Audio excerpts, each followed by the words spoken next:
Bueno, hoy es un día especial por varias cosas. Primera, porque estrenamos el proyecto. O sea, el grupo se moderniza. Segundo, porque acabamos con esta charla, acabamos dos cosas. Acabamos el ciclo que, si recordáis...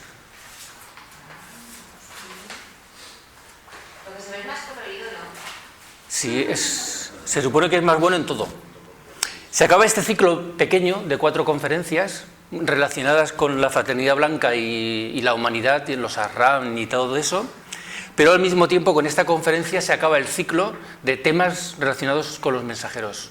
Dimos todo un ciclo de biografías de mensajeros, se empezó y se acabó, y ahora hemos dado todo un ciclo relacionado con temas estudiados desde el punto de vista de los maestros que nosotros estudiamos, sin cerrarnos a otros más, o sea, simplemente que a esos los cogemos con un poco... Está Amparo allí, está Amparo.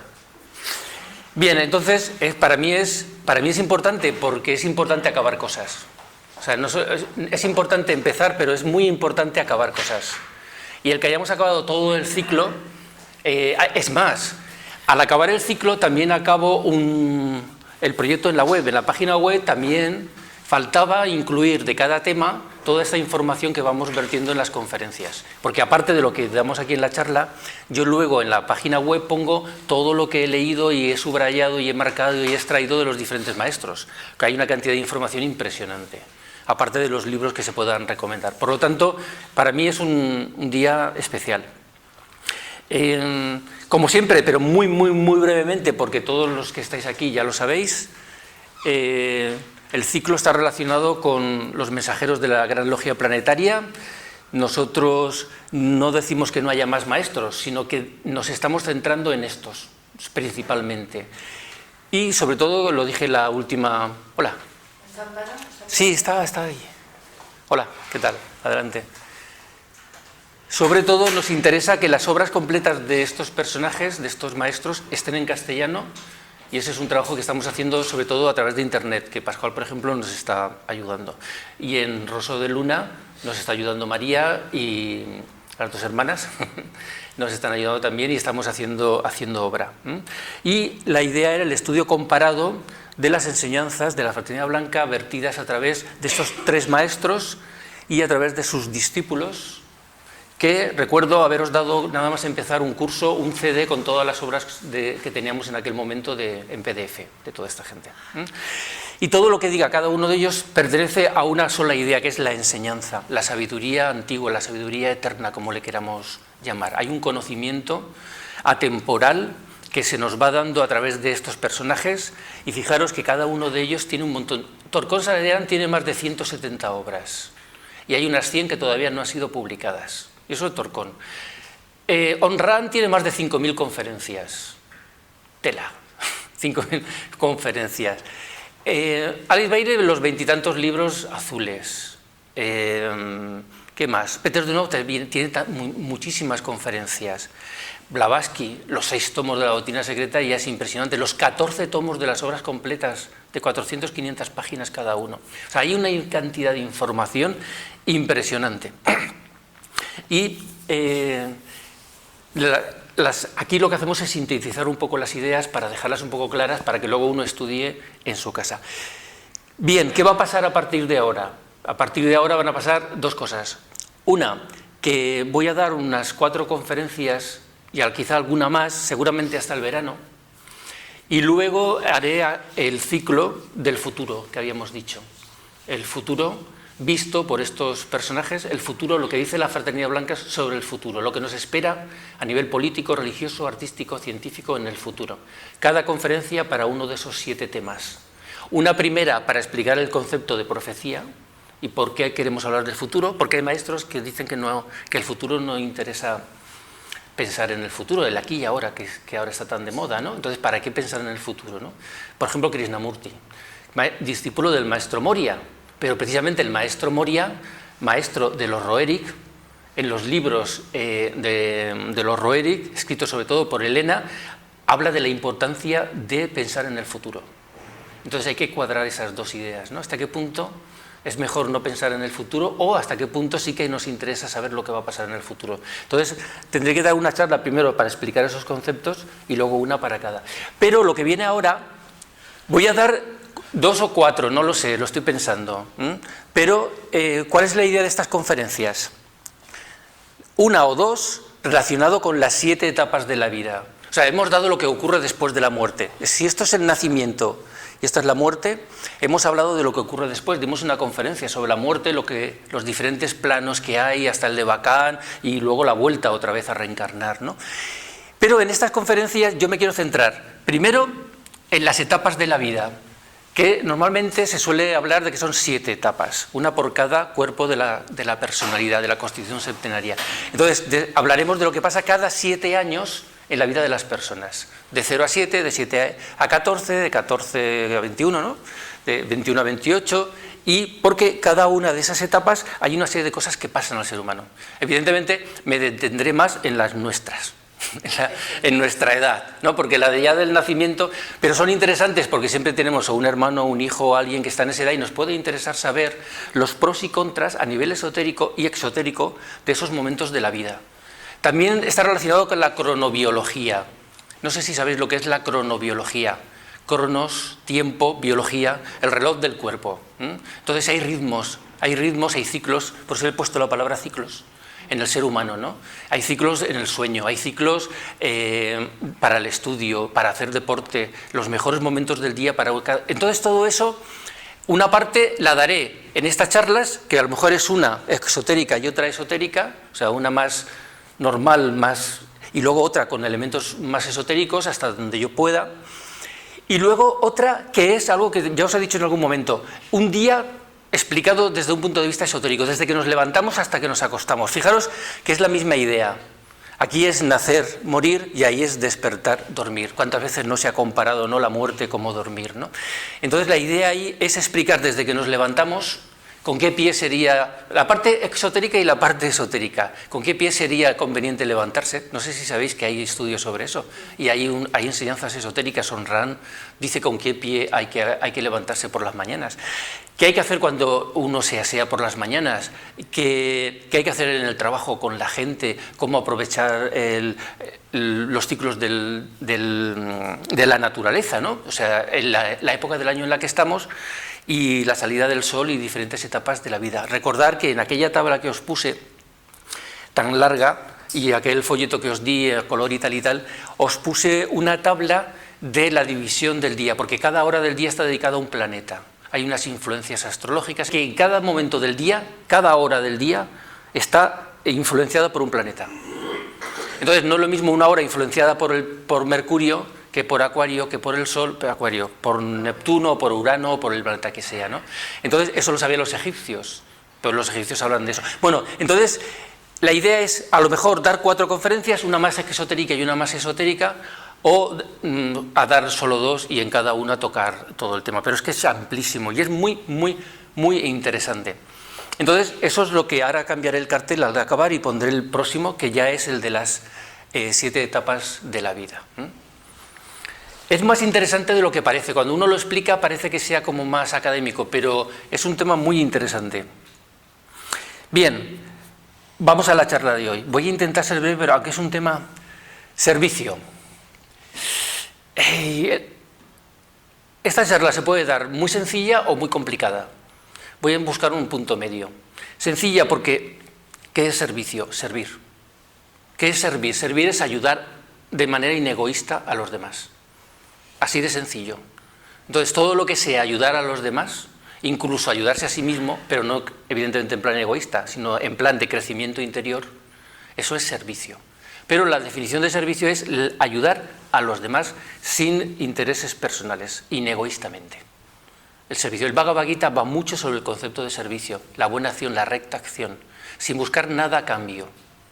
Es muy difícil, casi imposible para un ser humano normal hacer algo sin buscar algo a cambio.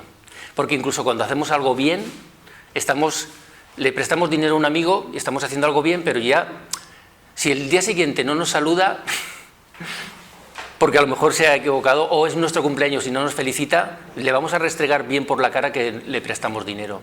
Entonces, incluso, o luego nos sentimos importantes por haber ayudado a alguien. O sea, que hay muchos matices que estropean la recta acción. Entonces, el servicio es, por un lado, es muy sencillo al explicar lo que hay que hacer, entonces la idea es ayudar a los demás, así de sencillo. Lo que pasa es que el servicio, tal y como lo vamos a encarar en la charla, que es el nuevo grupo de servidores del mundo, tiene una parte esotérica, unas explicaciones esotéricas que yo creo que son muy interesantes. Y por eso le dedicamos toda una charla. En primer lugar, como esto lo hemos visto, solo lo voy a pasar por encima. El discípulo, un discípulo, o una persona que aspire a ser discípulo, o una persona que meramente quiera ser algo, un ser integrado, integral, completo, tiene que trabajar con estas tres energías, fuerzas que hemos hablado muchísimas veces. ¿Recordáis, no? La voluntad, poder, amor, sabiduría, inteligencia, forma. Son las tres grandes fuerzas del universo. De ahí surgen luego los 7 rayos. De hecho, son los 3 primeros rayos y luego del tercero surgen los otros 4 rayos principales. ¿Vale? Entonces, todo el universo está construido en base a eso. Algo que es el motor del universo lo vivimos nosotros a nivel individual. Cada ser humano tiene voluntad, tiene amor y tiene inteligencia en diferentes grados. Hay gente más amorosa, hay gente más inteligente que amorosa, hay gente que tiene más voluntad pero que no tiene amor ninguno, etcétera, etcétera. Ya hemos hablado de esto, ¿no? Entonces, el equilibrio de estas tres fuerzas es lo que una persona que quiera ser más o menos entera, integral, debería de practicar. Pero en el mundo discipular es obligado que el discípulo trabaje con esas tres fuerzas. Por eso, en el mundo discipular se habla de que eso es amor, devoción o amor, investigación y servicio. O sea, hay que amar a la gente, hay que amarse a uno mismo, hay que amar a la naturaleza con todo lo que eso conlleva, hay que investigar, hay que estudiar, es lo que hacemos aquí en las clases, y hay que servir. Servir tiene 2 formas, no solo es servir, sino también poner en práctica lo que uno aprende. Si uno tiene mucho amor, mucho estudio, pero no pone en práctica lo que ha aprendido, no sirve absolutamente de nada, no va a crecer, solo se crece por el servicio. El crecimiento interior es por el servicio, cuando ponemos en práctica las enseñanzas. Y fijaros que ya hemos hablado en otras charlas también de que esas 3 fuerzas están relacionadas con el chakra cardíaco, al que más importancia le dan, por ejemplo, los rosacruces. De ahí la rosa con la cruz en el centro del ser humano, en el centro del pecho. Porque el chakra cardíaco es el que nos va a permitir, tiene las 3 fuerzas, 3 pétalos relacionados con el conocimiento, 3 pétalos con el amor, 3 pétalos con la voluntad, y luego las 3 pétalos, que es el centro, donde está la joya del loto, que es lo que nos conecta con el ángel solar. Entonces, ahí en este centro cardíaco tenemos esas 3 fuerzas y del correcto uso de esas energías, incluso está el que estemos sanos o enfermos. O sea, la salud y la enfermedad, un día, un año, no sé, en algún momento, en otra vida, daré una charla sobre la relación de las virtudes con la salud. Porque el odio, la ira, los celos, y las virtudes contrarias producen efectos en la sangre, en los órganos, en los huesos, en las diferentes partes del cuerpo. No solamente hay un crecimiento, se desarrollan los chakras, etcétera, etcétera, con la práctica de las virtudes, sino que hay una relación de armonía con la salud.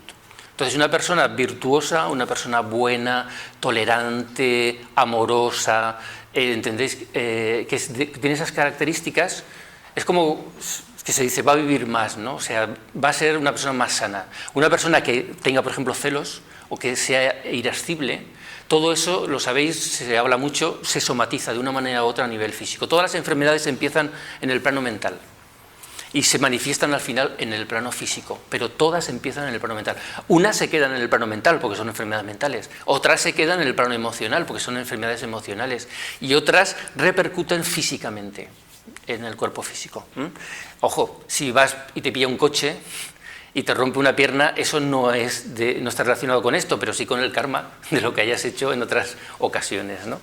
Bien, entonces, fijaros ¿qué está relacionado con esto? Y a mí me gusta explicarlo porque yo, de alguna manera, yo me siento teósofo aunque no pertenezca a la sociedad teosófica, y he estado en la sociedad teosófica.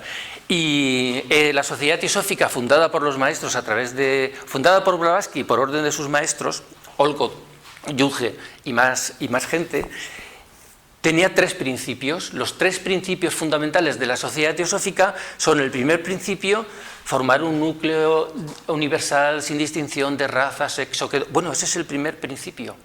Eso es la fraternidad universal, es el amor. Ahí en ese se busca que los teósofos, hay una frase de Blavatsky que la tenía que haber puesto, porque dice: ser teósofo es muy fácil. Cualquier persona que tenga un poco de amor por los demás, que sea más o menos bien a nivel mental y no sé cuánto, es teósofo. Bueno, pone una serie de cualidades que dice: bueno, eso yo ni en 20 reencarnaciones voy a conseguir todo lo que dice. Dice, eso es fácil. Dice, lo difícil es pasar al siguiente nivel, ¿no?, que es la escuela interna de la sociedad teosófica o de Blavatsky en su tiempo, ¿no? El segundo principio es el estudio comparado de religiones, ciencias, filosofías, artes, etcétera, etcétera, etcétera. ¿Entendéis? El estudio, ese es el segundo principio. Y el tercer principio, que es el desarrollo interior en la sociedad teosófica, es el estudio comparado, el desarrollo de los poderes latentes y de las leyes de la naturaleza, ¿no?, y la interrelación entre las leyes de la naturaleza y los poderes que un hombre puede desarrollar.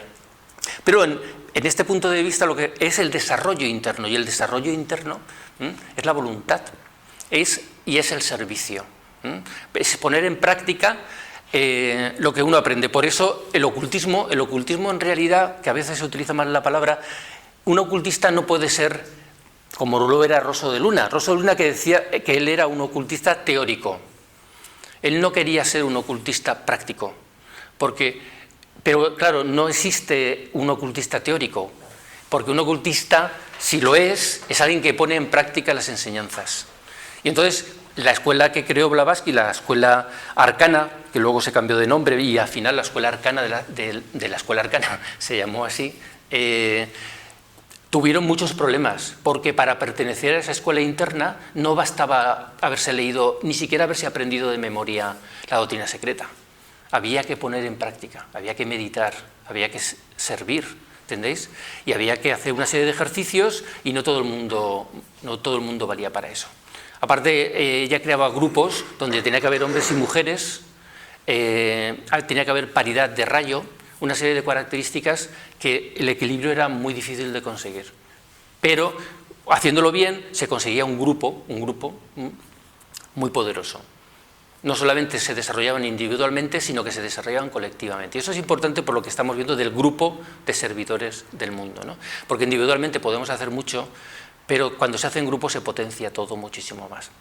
Entonces, fijaros que ya la sociedad teosófica en sus 3 primeros principios ya está utilizando esas energías cósmicas para que las apliquen los que quieren ser teósofos, ¿vale?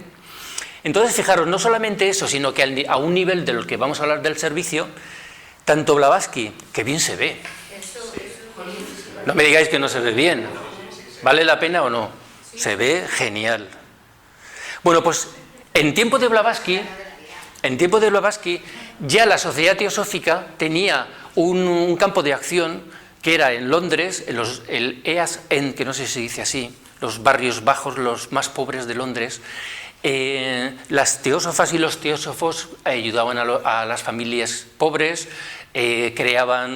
hacían comidas para niños pobres, huérfanos, etc. Había un apoyo y un intento de ayudar a la parte más desprotegida de la sociedad. Eso ya lo hizo Blavatsky en su tiempo en Londres. Y eso se fue propagando hasta que, no sé si fue en 1900 algo, el 8, 23, el 8 o el 23. Aníbal San creó la Orden del Servicio, o sea, dentro de la sociedad teosófica creó un grupo que se llama la Orden del Servicio, y que este es el símbolo de la Orden de Servicio, por lo menos actualmente. Y la Orden de Servicio, aparte de otras cosas, la idea, por lo menos primera, con el tiempo las cosas se desvirtúan, ¿no? Y yo no soy quien para juzgar lo que se está haciendo o no hoy en día, ¿vale? Pero sí que es verdad que la Orden de Servicio tenía ese espíritu de ayudar en la sociedad, hasta el punto, incluso a nivel de curación. Curación, ayudar gente, por ejemplo, se crearon colegios, se crearon incluso universidades, se daba de comer a orfanatos, o sea, una serie de actividades de ayuda más material, en los planos más materiales, a la gente de la sociedad teosófica, y cualquier grupo esotérico intenta trabajar en diferentes niveles de servicio, porque hay diferentes niveles de servicio. Entonces hay un servicio que es ayudar a la gente en el plano más material, que también hay una graduación. Recordar esa frase de que es mejor enseñar a una persona a pescar que darle todos los días un pescado. O sea, darle a una persona todos los días comida está bien, pero si le enseñas a trabajar y que se gane por sí mismo, está mejor todavía. ¿Entendéis? Y luego, si a nivel político, por ejemplo, tú puedes, influyendo en un político o siendo tú propiamente un político, crear leyes que ayuden a la gente, mejor servicio todavía. No sé si entendéis que hay una escala incluso en eso, ¿no? Entonces, ya la sociedad teosófica, como un grupo creado por los maestros de sabiduría, que ya os dije que ahí empieza la exteriorización de la jerarquía, que es un concepto que propagó mucho la escuela arcana. Fijaros que el impacto en diferentes niveles sociales de la sociedad teosófica fue impresionante. De hecho, no se ha hecho y algún día se hará. En un libro que yo regalé, que era Pasajes sobre el porvenir de Blavatsky, hay todo un capítulo dedicado a la influencia de la sociedad teosófica. Y no se puede entender el siglo XX sin la influencia de la sociedad teosófica, porque impactó en muchos niveles. Pero fijaros también que esto que os he puesto aquí, que bien se lee. No sé ahí al fondo si se lee bien. Estoy maravillado. Estoy enamorado. Fijaros, impulsó la sociedad teosófica y sus miembros porque un miembro podía trabajar activamente desde la sociedad teosófica, pero también a nivel individual como una persona individual. O sea, muchas cosas de estas no se hicieron desde la sociedad teosófica, sino que miembros que eran teósofos hicieron eso. Por ejemplo, el movimiento Scout, el tal Arthur Powell se llamaba, o no sé qué, Powell, no recuerdo el nombre. Este señor era teósofo. Entonces no creó el movimiento desde la sociedad teosófica, pero él era teósofo y ese movimiento lo impregnó de los ideales teosóficos, sobre todo de servicio y de unidad y de fraternidad. Fijaros lo importante que es esto, ¿eh? ¿Cuánta gente en el mundo no habrá sido influenciada positivamente por este movimiento? ¿Entendéis? El impulso de la revalorización y emancipación de la mujer, parece que estoy dando un meeting de la sociedad teosófica, pero es que es verdad, y la verdad, no hay nada superior a la verdad, o sea, eso es así. Mucho de lo que se ha conseguido para la mujer en este siglo pasado fue gracias a la sociedad teosófica. Crearon numerosos grupos vegetarianos. El gran impulso del movimiento vegetariano viene de teósofos. Lucharon contra la vivisección. Ya lucharon para que no mataran animales en los experimentos científicos. Había de todo tipo de actividades en contra de eso. Lucharon contra el matrimonio entre niños, porque en la India, sobre todo, los niños a muy corta edad ya los casaban. Entonces eso, desde un punto de vista esotérico, es una barbaridad, por una serie que no me voy a poner ahora a detallar, ¿no? Protección de los animales. Hoy en día damos... Casi todo el mundo, o bueno, entre comillas, da por hecho, ¿no?, que los animales hay que cuidarlos, hay que protegerlos, hay que llevarlos al veterinario, hay una serie de requerimientos. Incluso si adoptas un gato, vienen a tu casa a ver. Por lo menos yo quise adoptar un gato para mi hijo y vinieron a casa a ver cuáles eran las condiciones en la casa para adoptar. No sé si se sigue haciendo. Entonces, todo ese impulso hacia el mundo animal también viene de las... No digo que fueran los únicos, ojo, pero digo que mucho de ese impulso fue por teósofos. El lenguaje braille para los ciegos también es un impulso de la sociedad de los teósofos. Ojo, diferenciemos, ¿no?, sociedad teosófica de teósofos. El esperanto. De hecho, el esperanto, incluso el símbolo que tiene, o por lo menos en aquel tiempo tenía el esperanto, era el mismo de la estrella de Oriente de la sociedad de Krishnamurti. Krishnamurti tenía un grupo que se llamaba la Estrella de Oriente. Y es un símbolo con una estrella y tal, y es el del esperanto. Porque había la idea, que todavía sigue, es una utopía a lo mejor, es algo que en algún momento será, un lenguaje universal. Un lenguaje donde ni inglés, ni francés, ni catalán, ni español. Un lenguaje universal. El movimiento Scout, que ya lo he dicho, creación de escuelas y universidades. Olcott, por ejemplo, que luego lo mencionaré, se fue a Ceilán. Ceilán es una isla que está abajo de la India, donde ahí viven, nos dicen, maestros en esa pequeña isla. Y aparte de dar el catecismo budista, para para no imponer el cristianismo o el catolicismo o el protestantismo en los indígenas de la India y de Ceilán, él hizo un catecismo budista que hacía mucha falta para que la gente estudiase en las universidades ese catecismo. Ayudó a crear escuelas, donde hoy en día todavía existen esas escuelas y universidades, incluso, creo, luego la he puesto, no la he puesto al final, allí hasta estatuas de Olcott en los jardines para darle las gracias por eso. Apoyaron la Sociedad de las Naciones, de ahí viene la UNESCO, la Organización de Naciones Unidas, perdón.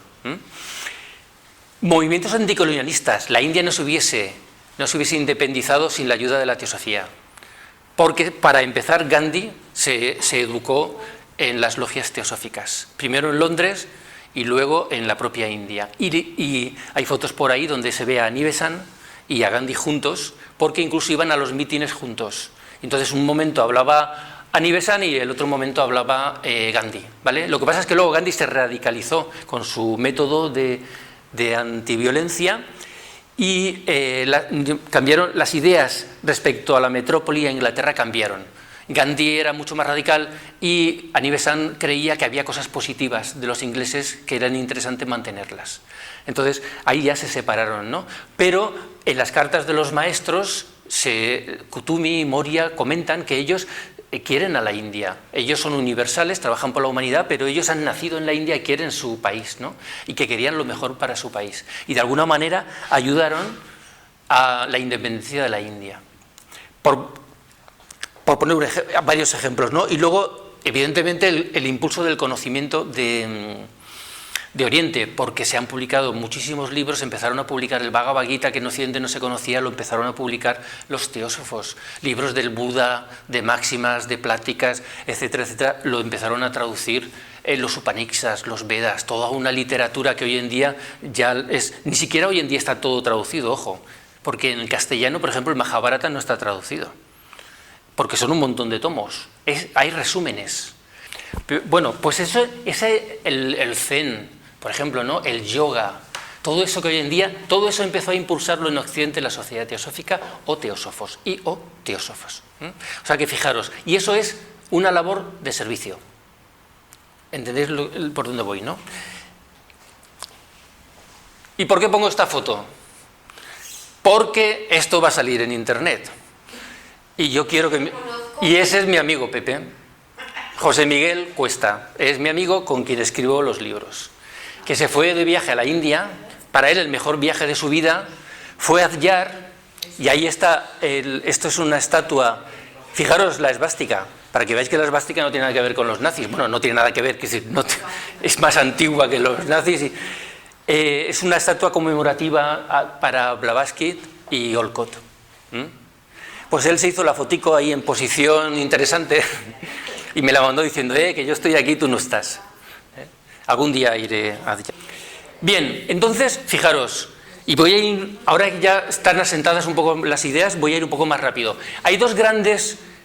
Cualquier persona, ya lo he dicho al principio, que ayuda, es un servidor, ¿vale? Ahora, uno puede servir individualmente lo mejor que pueda, a un pobre que le da un dinero, a una persona que conoce que no tiene ese mes para llegar a fin de mes y le da comida o dinero, puede ayudar a un vecino, a un familiar, las formas de servicio son innumerables, ¿no? Pero existe un concepto a nivel esotérico, en el mundo esotérico, en el mundo de la Fraternidad Blanca, de Shambhala, que es el nuevo grupo de servidores del mundo, que también se les llama grupo de almas acondicionadoras. Y este grupo tiene una serie de características. En primer lugar, antes de pasar a explicar esto, este grupo está compuesto por almas de determinado nivel evolutivo. Ahora lo vemos ahí. No tienen un lugar físico de residencia. Pueden ser blancos, negros, amarillos, de cualquier raza. Pueden ser hombres o mujeres, de cualquier edad. Repito, no tienen un lugar físico, no hay una organización. No podéis ir a una calle en concreto, a la patio tal, a buscarlos, no se les puede. Y además, fijaros lo que os digo, muchos de ellos no saben ni que pertenecen al grupo de servidores del mundo. Porque es un estado de conciencia. Es un estado de conciencia de gente que su nivel vibratorio, a nivel de, digamos, de servicio, de querer ayudar a Shambhala, les pone en contacto en un nivel superior. ¿Recordáis el concepto de Jung, de inconsciente individual e inconsciente colectivo, ¿no? Sus inconscientes individuales, su nivel vibratorio de alma, de evolución, se conecta en un nivel, digamos, colectivo. Y entonces, aunque ellos no están conectados físicamente, y puede estar uno en... ¿Te vas a ir ya entonces? Vale. Es que está malita, en cualquier momento se nos va. Se nos va en el sentido de casa, ¿eh? A casa, no se nos va. Entonces, sus inconscientes colectivos, su plano mental superior están conectados. Entonces, y trabajan en todas las facetas de la sociedad. De hecho, ahora veremos, hay las 7 principales que hemos hablado que están relacionadas con los rayos. La política, la religión, el arte, las finanzas, etc. Entonces, como ya vimos, y ahora repasamos muy brevemente la anterior conferencia, hay diferentes grupos humanos que son diferentes niveles evolutivos, y no estamos discriminando ni insultando a nadie, simplemente que es una realidad. O sea, no todos los seres humanos somos iguales, no estamos igual de evolucionados en muchos niveles, ¿no? Entonces, incluso en los libros del tibetano, que escribió Alice Bailey, se muestra esto que os estoy poniendo aquí. De hecho, yo lo he sacado directamente de los libros de ellos, ¿no? Hay una clase baja, una clase más pobre, no solamente económicamente, sino intelectualmente, que lo que llamamos, por ejemplo, el proletariado, ¿no? Sin muchas aspiraciones, ni siquiera intelectuales, ni siquiera, y menos espirituales, que a lo mejor son muy buena gente, pero que no tienen inquietudes de tipo ni siquiera intelectuales, ¿no? O sea, y eso hay muchísima gente, muy respetables, están ahí, están evolucionando, pero bueno, es que no quiero que quede como que me estoy metiendo con ningún grupo, ¿no? Pero evolutivamente es una realidad, que hay gente que está más evolucionada y menos evolucionada. La clase media, incluso a nivel de sociopolítico, ¿no? O sea, la clase media es gente que trabaja, es lo que vimos en la clase anterior, en los ramas, el gran grupo de trabajadores que existen que han estudiado una carrera universitaria y que son médicos, abogados, ¿entendéis? Esa sería esa clase media que tienen posibilidades de trabajar y de educar a sus hijos de una manera determinada, y que sí que tienen como poco unas ambiciones de tipo intelectual. La clase media es muy extensa y está un poco media en el sentido también de que está un poco entre los intelectuales y pensadores, que son los que realmente dirigen nuestra sociedad, y la clase baja, que de alguna manera es como la mano de obra, que se diría, ¿no? Entonces esos están un poco en medio de. Podríamos hacer incluso una comparación, se me acaba de ocurrir, con las castas de la India. Habría una relación entre esto y las castas de la India, ¿no? Pero no vamos a ir tan lejos. Entonces, ¿qué son los intelectuales y pensadores? Lo que acabo de decir, a nivel científico, artistas, filósofos, ingenieros, arquitectos, gente pero que ya empieza a destacar. No hablo de un simple arquitecto, sino un genio dentro de los arquitectos. No hablo de un simple filósofo, sino un Kant, no sé, el de pienso luego existo, ¿cómo se llama? Descartes, ¿no? O Descartes, como se diga en francés, ¿no? Descartes. Bien, entonces serían la élite, no hablamos, la élite a esos niveles de la humanidad.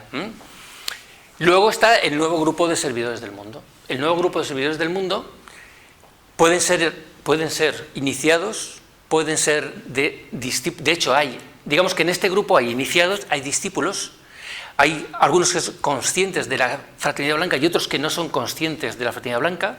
Pueden ser ateos o no ateos, pueden estar en una religión o no estar en ninguna religión, pueden ser más o menos agnósticos, quiero decir que no tienen nada que ver. Y muchos ni saben que existe la fraternidad blanca.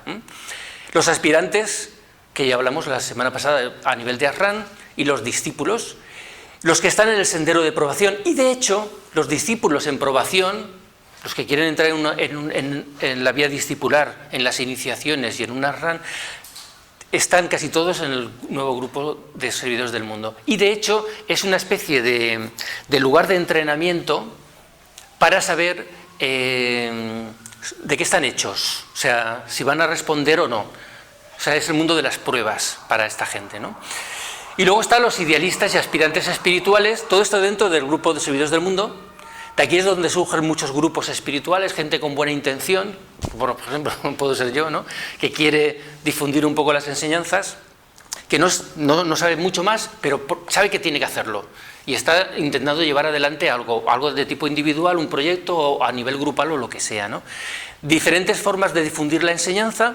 Y hay grupos para todos los niveles evolutivos. Es que hay muchos grupos y no tienen por qué ser todos malos. A veces criticamos mucho la nueva era con todo lo que trae, pero hay muchos grupos que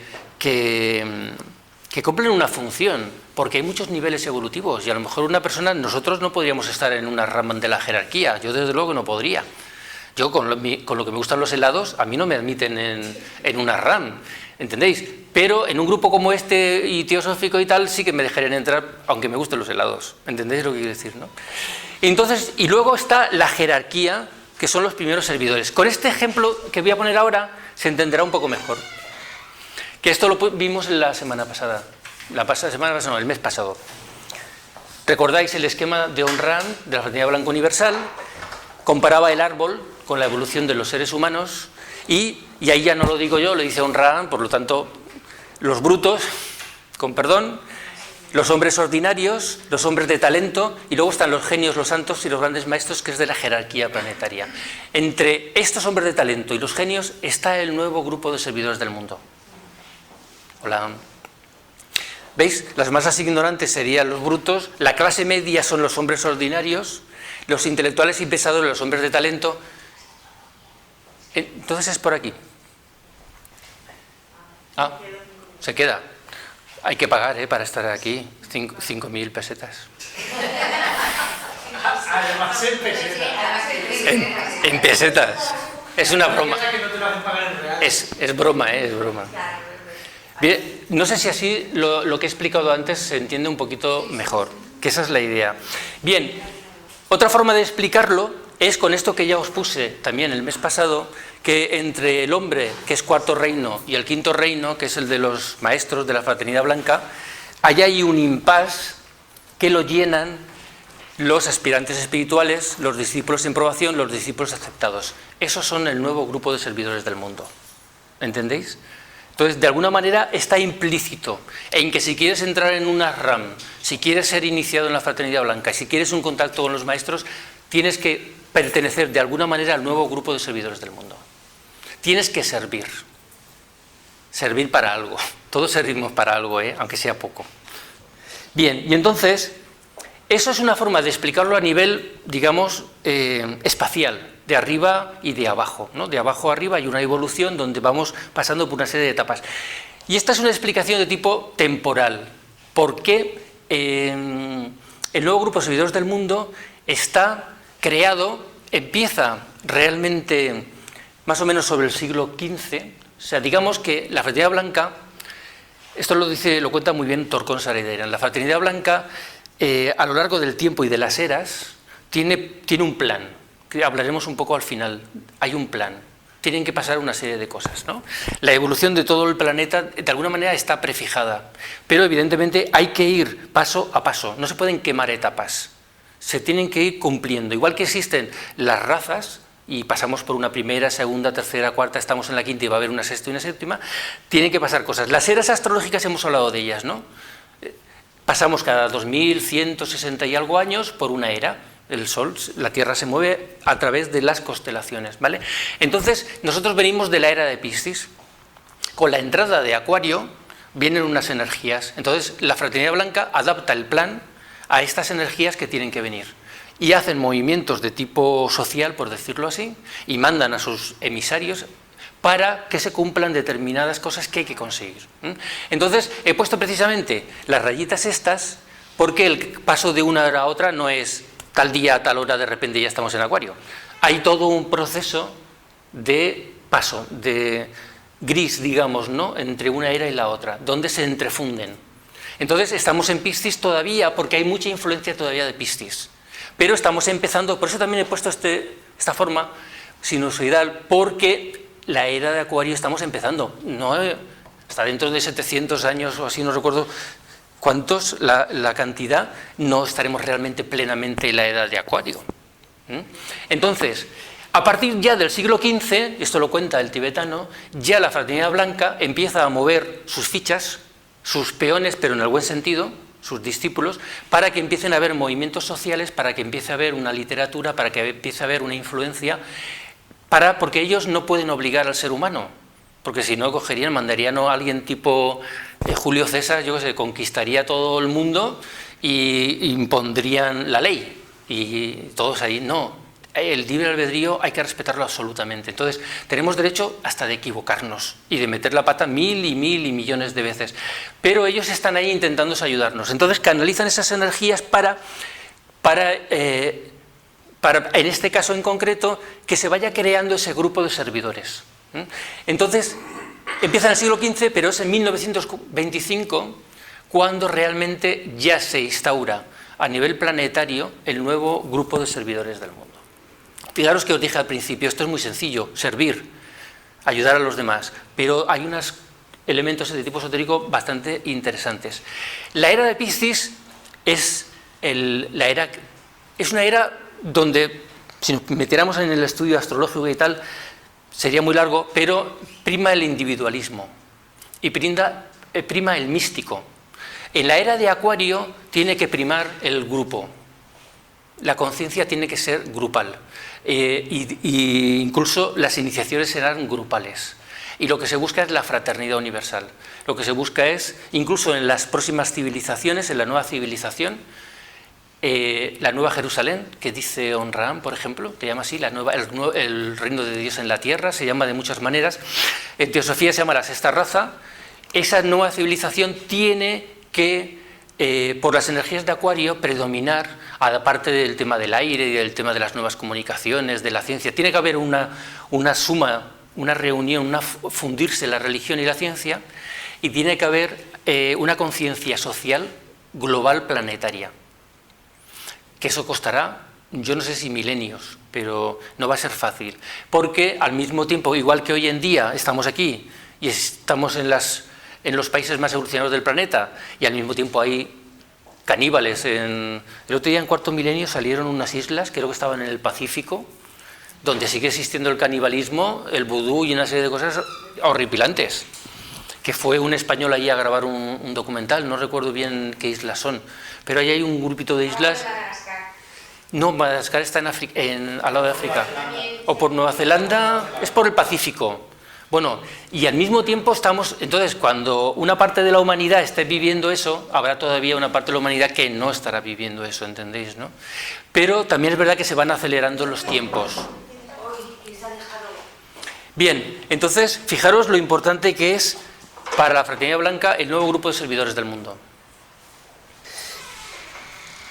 ¿Cuáles son las cualidades de una persona que pertenece a un servidor del nuevo grupo de servidores del mundo? Por ejemplo, yo creo que Vicente Ferrer, me acaba de venir a la mente, ese seguro que pertenecía al nuevo grupo de servidores del mundo. Porque, repito, no importa de qué religión seas, no importa de qué clase social seas, no importa que seas más o menos listo, eso tampoco le importa a la Fraternidad Blanca. Lo que le importa es tu grado de servicio y de compromiso con el plan. Pues tiene que ser una persona, fijaros, ojo, es una forma de que veamos si nosotros estamos más o menos en línea. No digo que seamos, sino que estamos más o menos en línea. Buena voluntad. Buena voluntad es más que tener voluntad, ¿eh? Es además dirigir bien la voluntad hacia el bien, porque creo que una vez puse el ejemplo, un super ladrón tiene una voluntad impresionante, pero la utiliza para el mal, ¿no? Entonces, no es solo tener voluntad, sino tener buena voluntad. Correctas relaciones humanas. Correctas relaciones humanas significa que en el trabajo, en la familia, con tus hijos, con tus padres, con los abuelos, con los niños, con el vecino, tienes una relación correcta. Porque hay un dharma para todo. Hay un dharma en la familia para el padre, para la madre, para el niño, para el abuelo, para los abuelos. Hay un dharma, ¿entendéis? Todo tiene una correcta relación con los animales, con los vegetales, con los minerales. Entonces, una persona que pertenece al nuevo grupo de servidores del mundo practica en la medida posible las rectas relaciones humanas, pero también con la naturaleza. Honran a esto, para los que queráis investigar, le llama interrelaciones. Honran habla mucho de las interrelaciones, porque estamos interrelacionados con todo. El mismo aire que respiramos estamos interrelacionando con él. ¿Entendéis? Con el mundo débico, estamos interrelacionando constantemente a nivel mental, a nivel emocional. Estamos interrelacionando con el planeta Tierra, incluso a nivel de que si lo contaminamos o no lo contaminamos. Y está todo interrelacionado. No podemos vivir sin el resto de elementos que tenemos al lado. Igual que una sociedad no sobrevive si no trabaja en grupo de una manera más o menos coherente, a nivel planetario todos debemos algo a alguien. No hay nadie que no deba algo a alguien. Nadie puede vivir solo sin ningún... No, es imposible, porque el mero cuerpo físico, para que se mantenga, tenemos que comer. ¿Entendéis? Ya estamos ahí en deuda con el mundo mineral, con el mundo vegetal, con el mundo animal, según uno que coma, ¿no? Por poner un ejemplo, ¿no? El mismo planeta en el que estamos viviendo, estamos interrelacionando con el planeta y no podemos sobrevivir solos. Bien, inofensividad. No me voy a detener mucho porque de inofensividad, yo últimamente estoy muy preocupado con el tema de la inofensividad, porque ¿qué significa esto? Es una palabra que utiliza mucho el tibetano y Torkon Saridarian. Significa ser tan bueno, tan bueno, tan bueno, en palabra, en obra, en mente, en todo, que no dañamos a nadie. ¿Eso que hacen esos monjes que van andando y no pisan ni siquiera una hormiga? Que se ponen una mascarilla para no respirar ni siquiera los gérmenes que hay en el aire. Eso es inofensividad. Una persona inofensiva es una persona que no daña ni a sí mismo, ni a los que están a su alrededor, ni a la naturaleza. ¿Entendéis? ¿Pasas? Eso es inofensividad. Entonces, ahí se podría escribir tratados y tratados y tratados, porque es muy difícil ser inofensivo. ¿Entendéis? O sea, aceptar que alguien te critique sin tú contestarle a la otra persona, sin restregarle algo o recordarle algo. Iba a contar una cosa que me pasó el otro día, pero eso mejor no lo cuento, porque si no sabréis demasiado de mi vida privada. Bien, entonces la inofensividad es algo de tipo diario. Diariamente, mentalmente, emocionalmente estamos dañando a la gente. Sobre todo se ve mucho en las familias, porque estamos conviviendo con la familia. Y a veces somos ariscos, a veces contestamos con una mala palabra. Eso es todo lo contrario de la inofensividad. Una persona que solo irradie lo bueno sin irradiar nada malo es muy difícil de lograr. Llegar a ese nivel es muy difícil de lograr. Palabra correcta, otra cosa también casi imposible. Hablamos por los codos. También es algo en lo que destacan el nuevo grupo de servidores del mundo. La palabra, también se podría dar una charla muy interesante. La palabra, el sonido, es muy importante en el tema de la fraternidad blanca. Muy, muy importante, desde la palabra y el sonido hablado hasta la música, el ruido, las vibraciones, etcétera, etcétera. Y se podría hacer un estudio muy interesante. Actuar sin buscar el fruto egoísta de la acción, que ya lo decía el Bhagavad Gita. Tú te tienes que ir, ¿no? Actuar sin buscar el fruto egoísta de la acción. Un servidor de la fraternidad blanca, un servidor del mundo, no lo hace por un interés personal, lo hace por ayudar a los demás de forma inegoísta. Sensibilidad superior. Sensibilidad superior significa el mundo de las emociones, el mundo astral, el mundo emocional. Hay desde las emociones más bajas, de un tío que viola a un niño, por ponernos un ejemplo súper fuerte, hasta el que una música te eleve a un estado de conciencia superior. Todo eso dentro del mundo astral. Entonces, son gente de una gran sensibilidad. Por lo tanto, el arte, la ciencia, etcétera, a ellos les llega más. Astral receptivo a las vibraciones superiores, más o menos lo mismo, ¿no? Pueden captar, no solamente en este caso lo que decía de la música, sino vibraciones superiores de la naturaleza. Recordar que Peter Deuhnov, cuando volvió de Estados Unidos y de sus estudios de investigatorios, digámoslo así, de diferentes sabidurías, de grupos, etcétera, se retiró en Bulgaria durante 40 días a hacer un ayuno de 40 días. Y parte del interés de hacerlo, que no es simplemente no comer, sino que hay que acompañarlo de una serie de meditaciones, etcétera, era que su cuerpo se volviese, no solo el cuerpo físico, ¿no?, sino energético, emocional y mental, suficientemente receptivo a las vibraciones superiores. De hecho, Jesús, pudo ser canalizador de la energía crística porque era un discípulo esenio que se utilizó lo suficiente en los 4 planos para que esa fuerza pudiese entrar dentro de él y actuar. No sé si esto lo recordáis.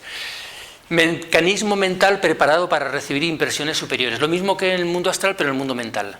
La capacidad de llegar, lo que consigue un científico, lo que Einstein, por ejemplo, cuando estaba en el, no sé si visteis la serie, estaba en el ascensor y al moverse en el ascensor de repente captó una idea sobre cómo se mueve la gravedad a nivel universal. Claro, yo subo un ascensor y digo, qué sucio está esto, ¿no? Pero él estaba en el ascensor y como tenía la mente más elevada que la mía, él captó de repente una ley de la naturaleza en un ascensor. Bueno, ¿y Newton no le cayó una manzana en la cabeza? Tú fíjate, a mí me cayó una manzana en la cabeza y me cabreó con el dueño del árbol. Él sin embargo, captó una ley de la naturaleza, ¿entendéis?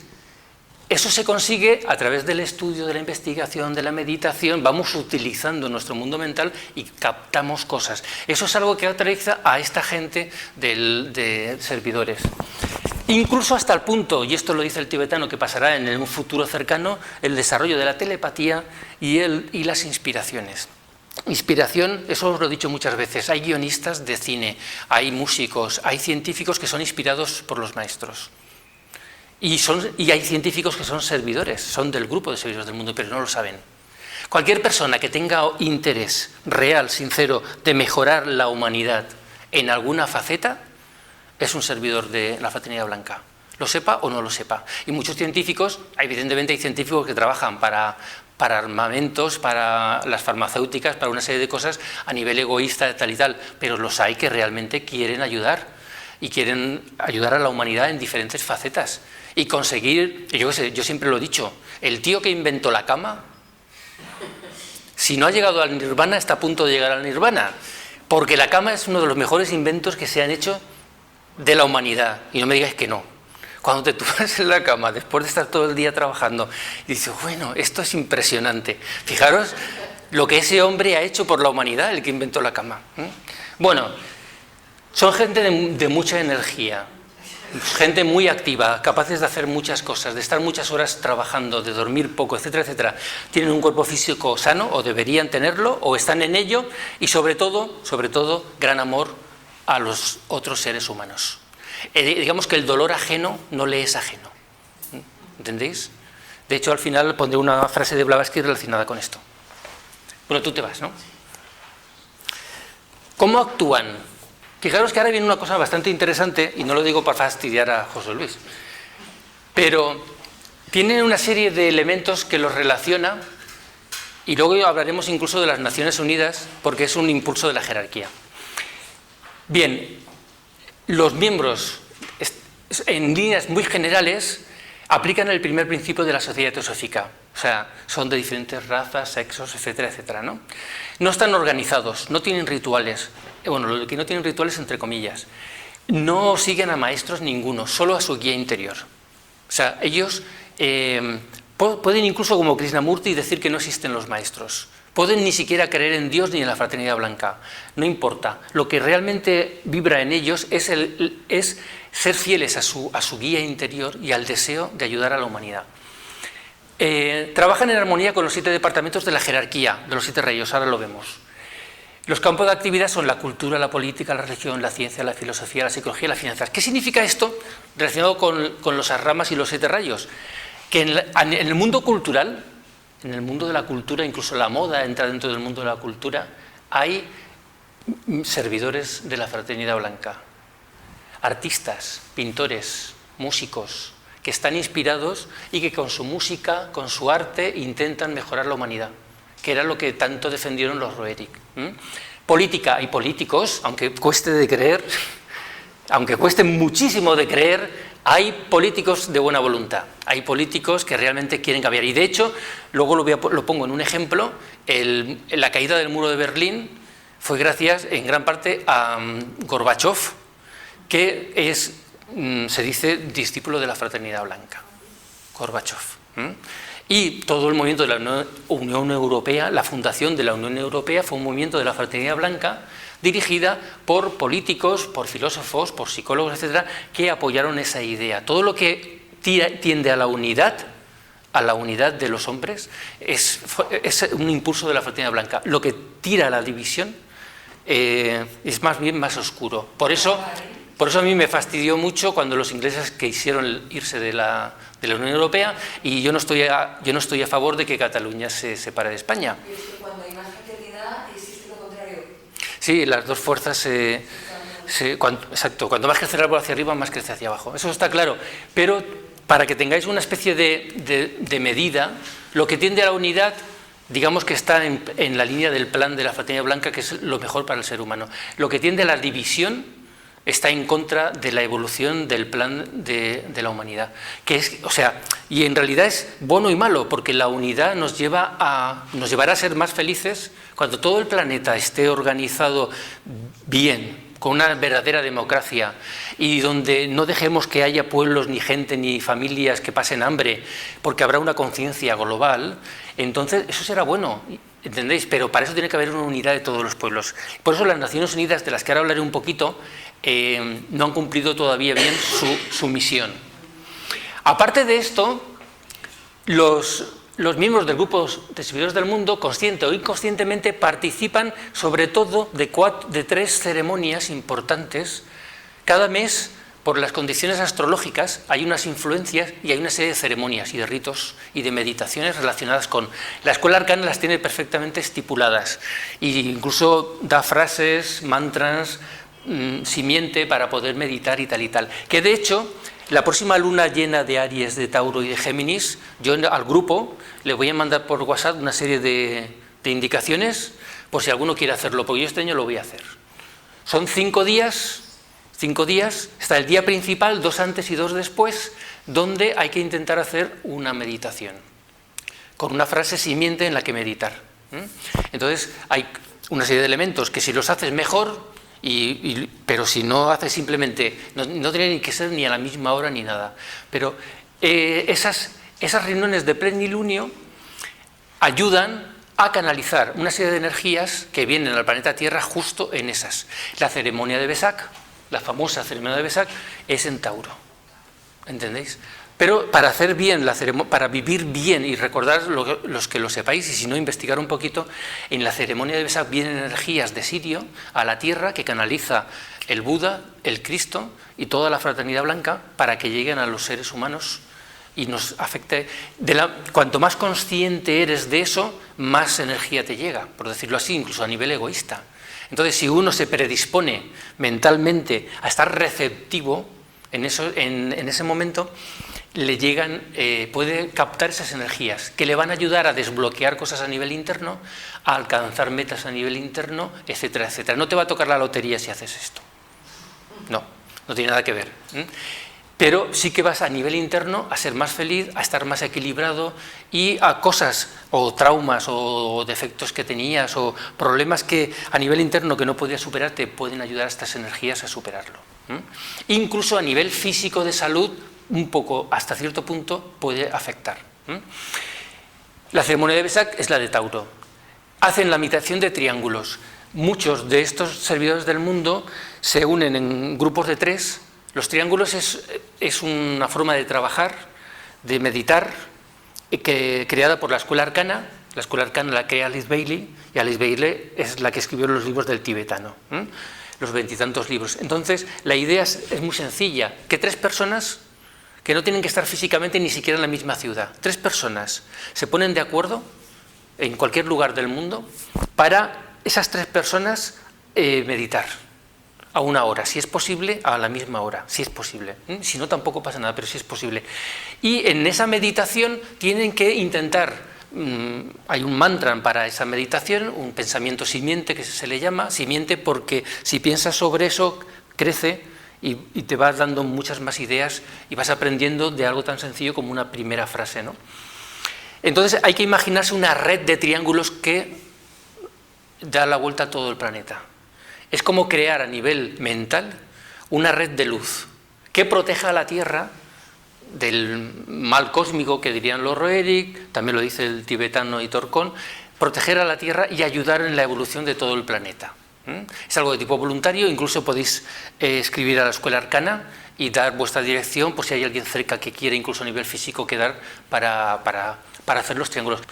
Luego, hay un gran trabajo en el plano mental, porque, como he dicho antes, su inconsciente colectivo de cada uno de ellos está en contacto a nivel superior, su inconsciente individual, su mente, hablemos más en plan teosófico, la mente de cada uno de estos señores, al nivel vibratorio que está, se comunican en un plano superior. Su mente está unida, por decirlo así, en un plano superior. Y como la mente, el plano de la mente es universal y todos los seres humanos tenemos también la mente ahí en un grado superior o inferior, su mundo mental afecta al mundo mental de todo el planeta. No sé si lo he explicado bien. Es la idea de que una persona que sea buena está afectando a todo el planeta, de la misma manera que una persona que sea mala está afectando a todo el planeta.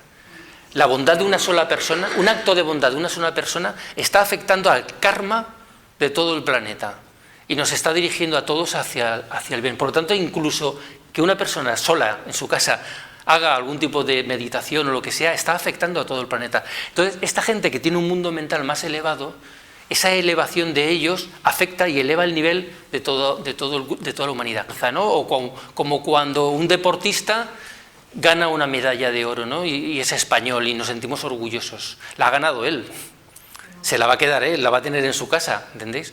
Pero nos llena de orgullo el que ese deportista haya ganado la medalla de oro y nos afecta y nos eleva de alguna manera. Hubo una vez el Mundial de Fútbol, yo no soy futbolero, pero cuando ganó España el Mundial de Fútbol, yo que no veo fútbol estaba viendo el partido.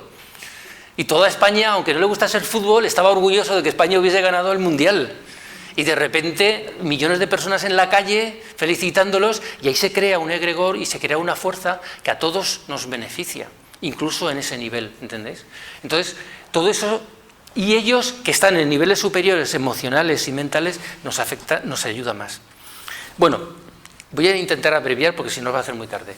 Estos son, ya lo viste el mes pasado, los 7 Arran principales, cada uno de un rayo, cada uno dirigido por un Chohan, por un maestro, con sus discípulos, y los 7 sub-Arran de cada uno de ellos. En todos esos hay servidores del mundo, que pertenecen al grupo de servidores del mundo. Unos tienen iniciaciones, otros no tienen iniciaciones, unos entran en los Arran por la noche o cuando están durmiendo a recibir instrucción, otros no entran ni nada, pero lo que los une a todos es la labor de servicio. Aquí no me voy a extender, porque además os he dado una hoja para que tengáis un poco más de información. Los 7 vías de trabajo fundamentales, las 7 que está relacionado con cada uno de los Arran, como hemos dicho, política, ciencia, religión, etc. La Escuela Arcana lo divide en 10, lo subdivide en 10, ¿vale? 6 líneas de acción, de trabajo, desde la psicología, desde los trabajos creadores, los financieros, los científicos, la religión, políticos, los educadores, los curadores. Los 7 lo dividen en 10 y son 10 líneas de trabajo en el mundo. Con esas 10 líneas de trabajo abarcamos prácticamente cualquier necesidad de la humanidad, desde las más básicas del alimento, el agua, la ropa, casa, etcétera, hasta a nivel superior espiritual. Entonces, ellos tienen este esquema que ahí está muy bonito, pero aquí lo tenéis más claro, donde hablan. Está la jerarquía planetaria con Cristo, bueno, el Sanat Kumara, digamos, como centro de la Fraternidad Blanca, y su radio de influencia se expresa a través de los 10 grupos simientes, son el nuevo grupo de servidores del mundo, y luego, más externamente, están las Naciones Unidas, lo que tendría que ser las Naciones Unidas, y más externamente las ONGs. Fijaros que yo, sin saber todo esto, ya os dije en alguna ocasión que las ONGs es uno de los elementos de la nueva era que denota que estamos más evolucionados y cada vez hay más, y cuanto más ONGs incluso haya, mejor, porque ¿qué denota que existan las ONGs? Aparte de las fraudulentas, olvidémonos de las que se han creado, porque en todo hay piratería y en todo hay extraperlo y en todo hay ese tipo de actitudes del ser humano. Internet tiene una parte buenísima y tiene incluso la red oscura, o se llama, ¿no? O la web oscura, ¿no? Entonces, las ONGs, ¿qué es una ONG? Un grupo de gente que quiere ayudar. La ONG que fundamos, que dirige Natacha, Pablo es ahora el que este año es el presidente. ¿Qué quiere ayudar? Nosotros ayudamos ¿cómo? Pues consiguiendo a la gente, si se le puede conseguir, una no contributiva, una orfandad, un DNI a alguien, un inmigrante que no puede ni hacérselo. Y además, porque Natacha es así y no puede evitarlo, pues si la familia tiene niños, les consigue leche, pañales, carritos, etcétera, etcétera, ¿no? Y a final de año consigue cestas para determinadas familias y tenemos un almacén con ropa, comida, etcétera, para dar a casos extremos, ¿no? Aunque el centro de la ONG es ayudar a nivel de papeles a la gente que no puede pagar un abogado o alguien que se los gestione.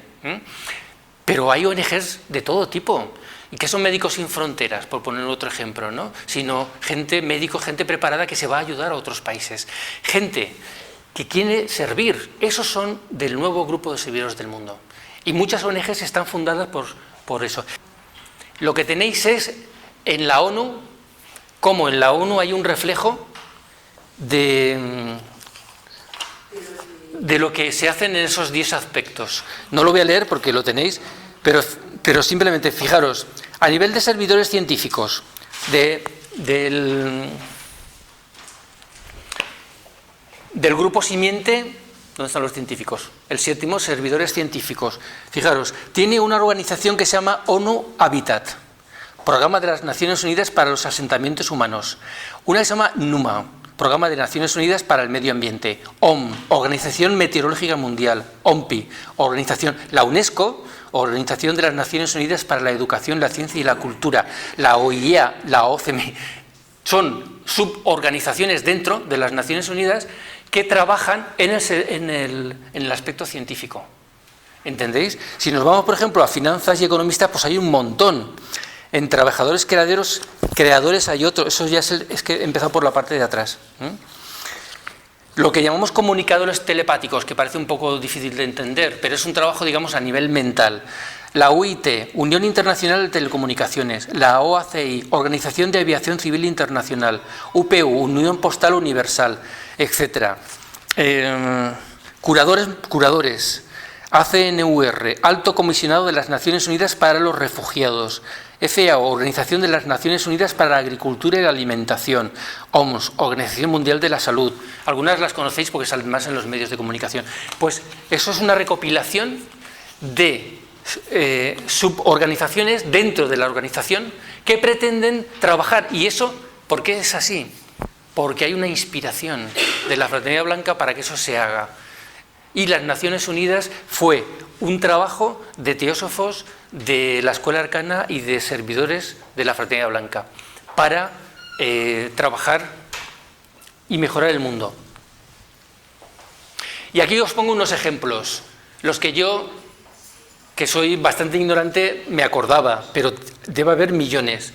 La Unión Europea, os lo he dicho antes, es un trabajo de la Fraternidad Blanca a través de su grupo de servidores del mundo. La caída del muro de Berlín, principalmente gracias al trabajo de Gorbachov, porque también hay presidentes americanos como Eisenhower que eran discípulos también de la Fraternidad Blanca. Entonces, hay personajes, repito, aunque cueste de creer, políticos que trabajan realmente por la humanidad. Entonces, eso fue un logro de un grupo de discípulos que llegaron incluso a cambiar, fijaros, Occidente con la caída del muro de Berlín. Las Naciones Unidas que acabamos de ver, la proliferación de ONGs, la Cruz Roja, Médicos Sin Fronteras, creo que se llama Luna Roja en el país árabe, los grupos de apoyo mundial, ¿cómo se dice? Greenpeace es una inspiración también de grupos servidores del mundo, porque ¿qué intentan? Salvar un poco el planeta, ¿no? Luchar contra la contaminación. Fijaros la importancia que tienen, que los fabricantes de ordenadores, como por ejemplo Apple, se pelean porque todos sus productos sean aprobados por las recomendaciones que dan Greenpeace. de que no tengan, no sé, fosfatos, que no tengan productos cancerígenos, etcétera, etcétera. Entonces, eso, quieras que no, es un intento de mejorar la salud de la población. Y eso es un movimiento que podríamos decir, bueno, eso te lo estás inventando. Pues igual sí, y es una casualidad. Igual es una casualidad y simplemente gente de buena voluntad se ha unido para conseguir esto. De todas maneras, no importa, lo importante es que lo están haciendo. ¿Entendéis? Lo que estamos viendo en esta conferencia es que detrás hay unos hilos. Y como le gusta a Enrique de Vicente en Cuarto Milenio decir que hay conspiración mundial para el mal y que también hay conspiración mundial para el bien. ¿Entendéis? Y hay millones de personas, y recordad que os dijimos que había más de 7 millones de discípulos en el mundo que están trabajando, porque un discípulo no puede serlo si no sirve. Uno no puede ir a la Fraternidad Blanca solo para que le cuenten lo que hay en las bibliotecas secretas, que es lo que yo haría. Yo me metería a la Fraternidad Blanca solo para que me dejaran entrar en la biblioteca secreta y en el museo de la Fraternidad Blanca. Pero dirían, primero deja el iPhone fuera, eso aquí no puedes venir a hacer fotos y no te puedes llevar nada. Yo me empezaría a meter cosas por aquí, por el pantalón, para sacarlas de allí. No, lo primero es que servir. Y si sirves, lo dice la frase de Cristo, busca del reino de Dios y lo demás se te da por añadidura. Aquí hay otro elemento, los movimientos obreros. Los movimientos obreros, y yo no soy comunista, ni soy socialista, ni soy de ningún partido, ni nada, pero los movimientos obreros es el impulso de servidores del mundo para mejorar las condiciones sociales de los trabajadores. Porque si no hubiesen habido personajes que se metieron en esos niveles de política y de acción social, hoy estaríamos como cuando la Revolución Industrial, trabajando niños, mujeres en condiciones inhumanas, porque el capitalismo, el capital que busca maximizar el beneficio y minimizar el gasto, haría barbaridades. Aún en día de hoy la sigue haciendo, ¿entendéis? La patronal, ¿no? Que por un lado está muy bien y evidentemente una nación tiene que tener, eso es energía y eso es bueno para todos. Lo que no puede ser es que sea a costa de, y no solamente a nivel del trabajo, sino a nivel del planeta. Los bosques que han destruido para maximizar beneficios. ¿No sabéis las barbaridades que se han hecho en Brasil?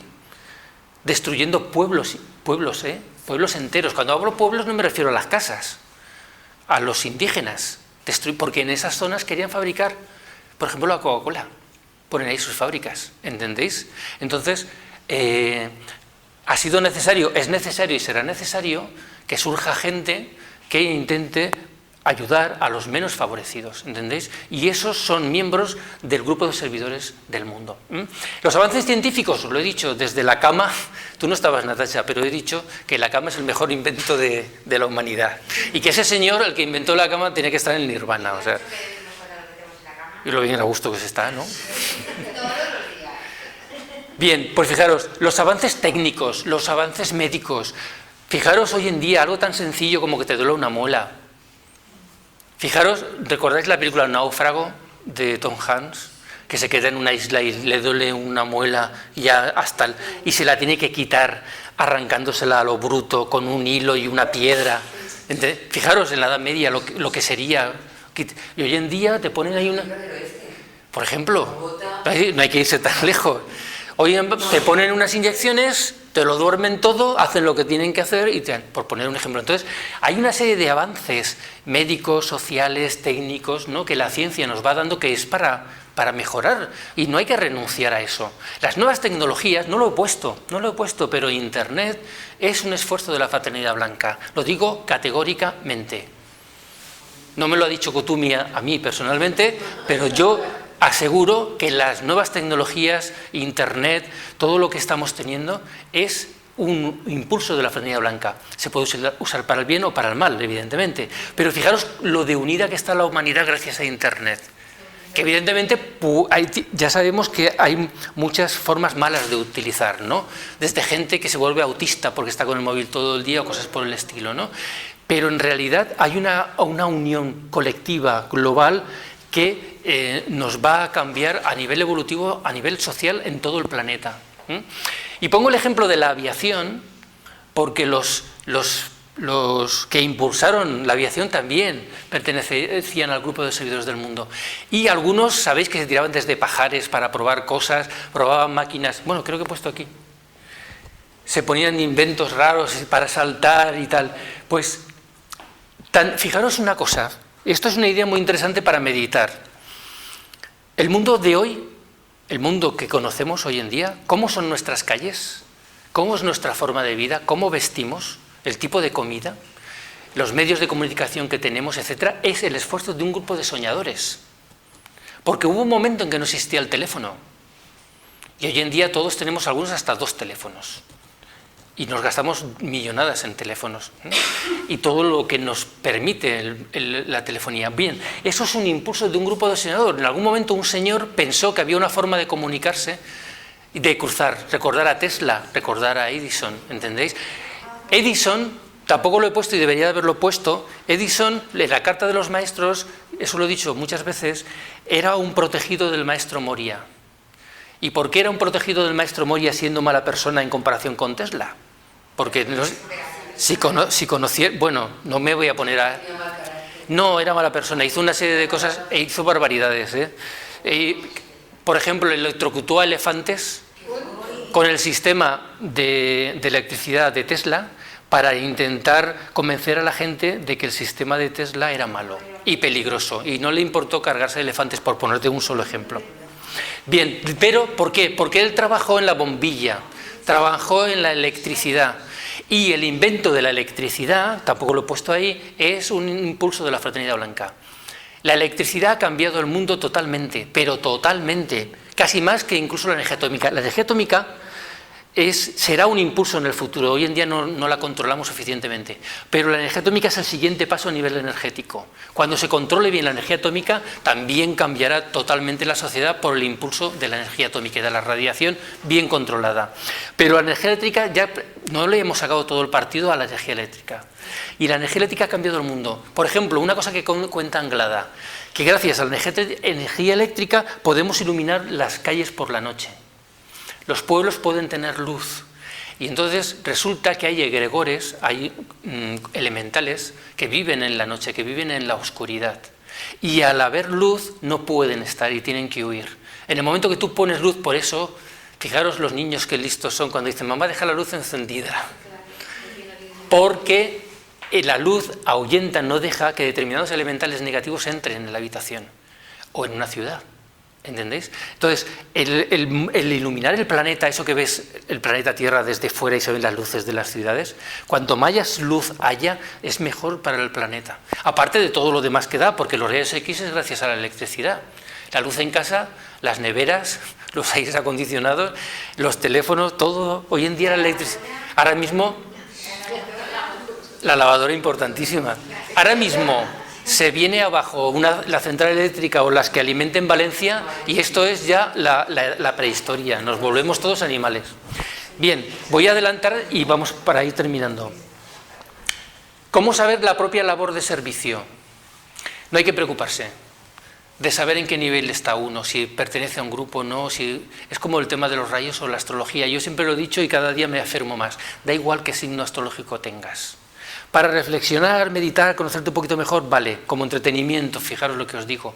Pero no importa, porque lo que importa es servir, aprender, hacer las cosas. Si vas a estar condicionado porque eres Acuario, y como eres Acuario se supone que tienes que ser más fraternal, pero a ti te cae mal esa persona y entonces no quieres ser fraternal, y ya empiezas en duda si soy fraternal o no soy fraternal, y debería de serlo, pero es que no me cae bien. Y entonces, ¿qué hago? Ya te has fastidiado la vida. O yo soy Aries, y como soy Aries, y como soy Aries, yo soy el cabezón, y si he dicho esto me mantengo, aunque sé que estoy equivocado y que mi padre es Aries. Los tauros son también cabezones. Bueno, yo lo que voy es que no importa, lo que importa es servir. Fijaros, hay una anécdota de Anglada, por eso lo he puesto aquí. Anglada, hubo un momento de su vida. Él estaba en contacto con la jerarquía, él era discípulo de un maestro, él cuando dormía iba a los Asran a recibir instrucción, y luego todo eso lo ha ido contando en sus libros.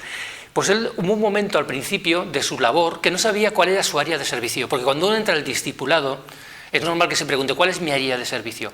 ¿Cómo puedo yo ayudar más a la humanidad? ¿Dando de comer a las personas? ¿Me hago médico y me voy a Médicos Sin Fronteras, a nivel financiero gano mucho dinero y entonces lo voy donando aquí y allá y tal. Fijaros lo que hacen los millonarios, que donan dinero a muchas organizaciones.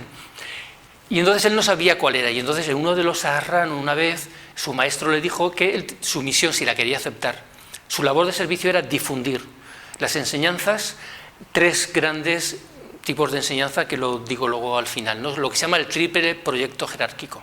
Él tenía que escribir y hablar en sus charlas de Shambhala, él tenía que hablar del mundo débico y explicar, y nadie ha explicado y ha hablado más y coherentemente del mundo débico que Vicente Beltrán Anglada, y la magia organizada planetaria, la magia blanca. La magia en el sentido del conocimiento de las leyes del planeta, del ser humano a nivel interno y la práctica de esa magia para el mejoramiento individual y colectivo. Y entonces él ahí entendió cuál era su misión, porque mucha gente, su misión es difundir las enseñanzas. Yo, que no sé ni pertenezco ni tengo rayo ni nada de nada, considero que mi labor de difusión es una forma de servicio. Y yo me lo tomo como una forma de servicio, igual estoy equivocado, pero yo me lo tomo como una forma de servicio. La web es una forma de servicio, la biblioteca digital que tenemos con los audiolibros, etcétera, que Pascual nos ha ayudado, es una forma de servicio. Y a mí me escribe gente, emails, y me dice, oye José, no sabes lo bien que me vino la frase que pusiste de Kutumi el otro día en Facebook. O busco tal libro, tú lo tendrías y le consigo un libro. Ay, este libro me viene muy bien para esto y para lo otro. Y gente que ayuda en las traducciones, que gracias a o por ejemplo, incluso lo que habéis hecho vosotras de corregir Rosso de Luna para la próxima edición, etcétera, todo eso es una forma de difundir. Ahora me he quitado la edición a la televisión. Gracias al libro. Claro, María, tú estás haciendo simbología arcaica. Pues hay gente que me dice, fíjate lo que estoy aprendiendo. Es increíble, o sea, es que me ha cogido el libro y ya me dices, tú no sales de la habitación. Hombre, ¿lo dices porque te está gustando o porque es un suplicio? Es increíble, ¿no? Es muy bonito. ¿Te está gustando? Bueno, es muy denso, porque simbología arcaica... Bueno, me ha tocado. Pues me alegro. El prólogo fue un coñazo, pero cuando ya empieza con el mogollón es una pasada. Pues mira, cuando lo publiquemos en septiembre, si Dios quiere, la gente podrá... El que vamos a publicar en septiembre, si Dios quiere. Pues todo esto que hace el grupo es una labor de servicio. Dar esta conferencia es una labor de servicio. Yo estaría mejor en mi casa, en la cama, o tomándome un helado viendo una película, ¿entendéis? Y no solo es estar aquí 2 horas, es el tiempo de preparar para estar aquí y dar las 2 horas, ¿entendéis? Entonces, todo esto... Entonces, fijaros, yo he puesto esta frase de Olcott porque yo me siento identificada con ella, personalmente. Olcott, que fundó la Sociedad Teosófica, que era discípulo de los maestros como Blavatsky, aunque él tenía un maestro propio que se ocupó de él, que se llamaba Serafis, más que el resto, Olcott, que vivió toda su vida, desde que entró en la Sociedad Teosófica, para hacerla grande, para extenderla por todo el planeta, desde Nueva York hasta que en todo el planeta hubo ramas teosóficas, él dijo esto, dice, yo me siento totalmente identificado. De una manera o de otra, nunca he encontrado tiempo para entrenarme en la yoga, pues seguir la línea del trabajo práctico en nuestro movimiento filosófico. Trabajo práctico, el servicio. Nunca me preocupó si adquiría poderes psíquicos o no los adquiría. Nunca aspiré a la condición de gurú, ni me importó si podía alcanzar o no la liberación en esta vida. Servir a la humanidad siempre me pareció el mejor de los yogas y la habilidad para poder hacer al menos un poquito para propagar el conocimiento y disminuir la ignorancia, una amplia recompensa. Eso es lo que yo, José Rubio, piensa, ¿vale? Yo no, me da igual el nirvana, me da igual saber mi rayo, me da igual hacer yoga o no hacer yoga. Yo lo que pretendo es servir de la mejor manera posible. Falta la barba. Con el tiempo tendré una barba tan grande como esta y ahí podré esconder mi pluma, mi libreta dentro de la barba. Bien, y ojo, yo creo, sinceramente me lo creo, yo creo que cualquier persona que sirve piensa así. Porque una persona que sirve piensa más en los demás que en sí mismo. ¿Entendéis? No lo hace porque quiere, no sirve porque quiere entrar en la fraternidad blanca o porque quiere que le den, lo hace por servir y ayudar a los demás. Y el mejor regalo es un pago, es que a alguien le sirva lo que estás haciendo. cuando alguien se suscribe al canal de YouTube donde ponemos los vídeos y hace un comentario, a veces son, que el sonido va muy mal, pero a veces son, oye, cómo me ha gustado la conferencia y cómo he conocido a Peter de Unov. Tengo mucha gente que me escribe diciendo que gracias a la conferencia entiende mejor al personaje y lo que hizo, y a Onran.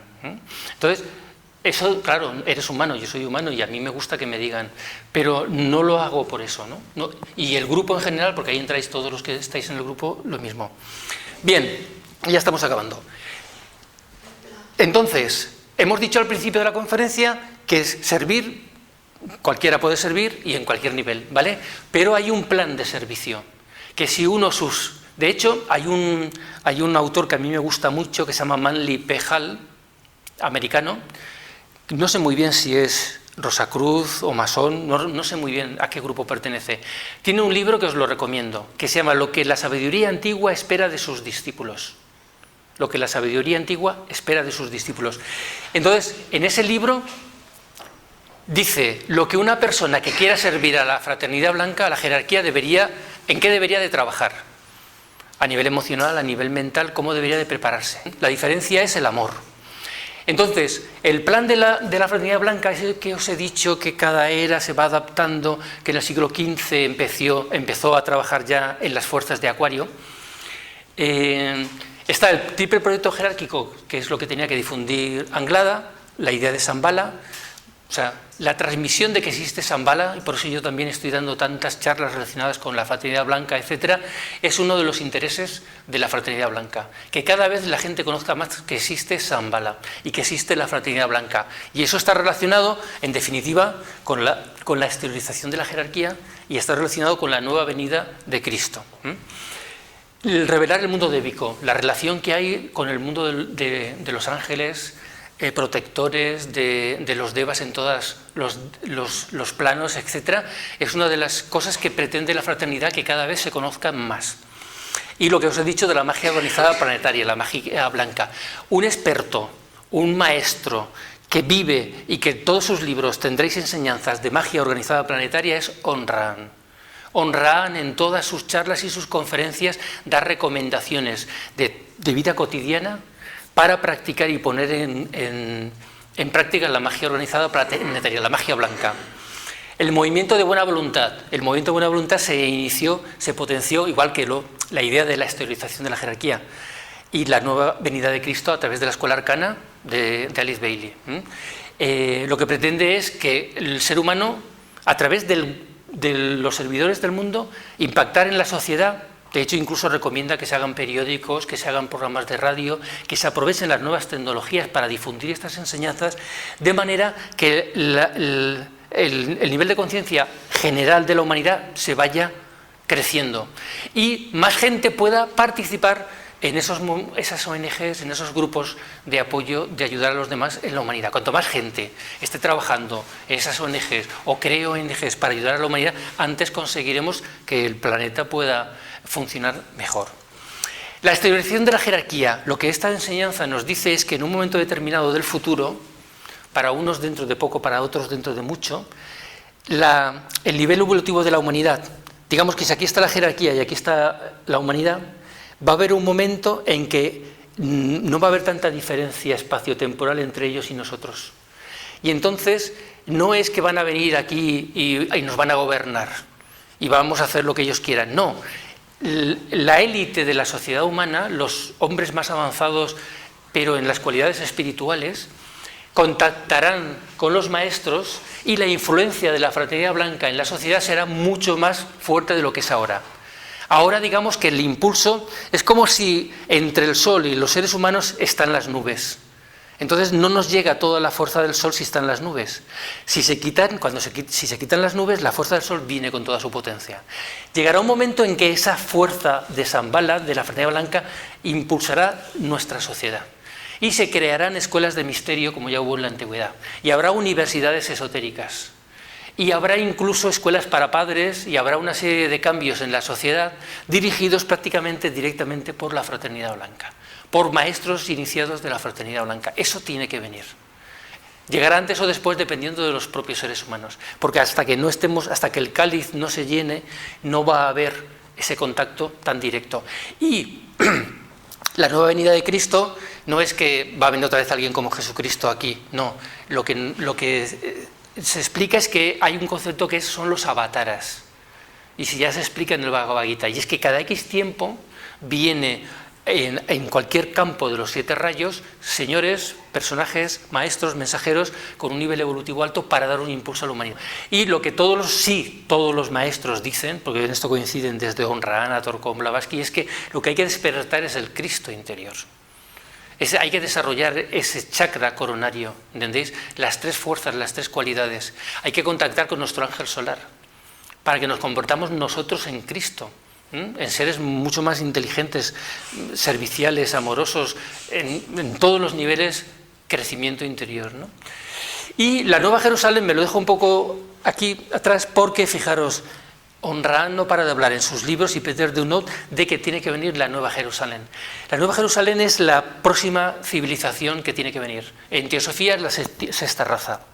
Pero la sexta raza aún falta mucho por llegar, ¿entendéis? Pero tiene que haber una nueva civilización.